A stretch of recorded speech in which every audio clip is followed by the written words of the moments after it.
ভাতিজা এই 9 মাসের 2000 টাকা। আরে কি বলেন চাচা, 2000 টাকা নিয়েছেন কেন আপনি? আপনার তো লাভ আসলে মিলায় টাকা হয়েছে 20,000, আসলে হয়েছে 10,000 আর লাভ হয়েছে 10,000, 20,000 টাকা হয়েছে। আপনি 2000 টাকা নিয়েছেন কেন? ভাতিজা কত দাস ছিল 20,000 টাকা দেওয়ার। আমি এক সপ্তাহ ধরে অনেক অসুস্থ, কোনো কাম কাজ করতে পারি নাই। আইসে আবার রোজার বাজার সদাই কইরা এই 2000 টাকা বেশি হয়েছে। এই টাকাটা রেখা দাও, সামনের মাসে বাকি টাকা পরিশোধ করে দিব।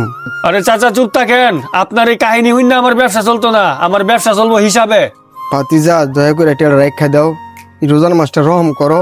ঠিক আছে চাচা, এখন 2000 টাকা আমি রাইখা দিলাম, বাকি টাকাটা আপনি এক সপ্তাহের ভিতরে আমার পরিশোধ করবেন। যদি না দিতে পারেন আমি আমার মতো করে ব্যবস্থা নিব পরে। আচ্ছা ভাতিজা।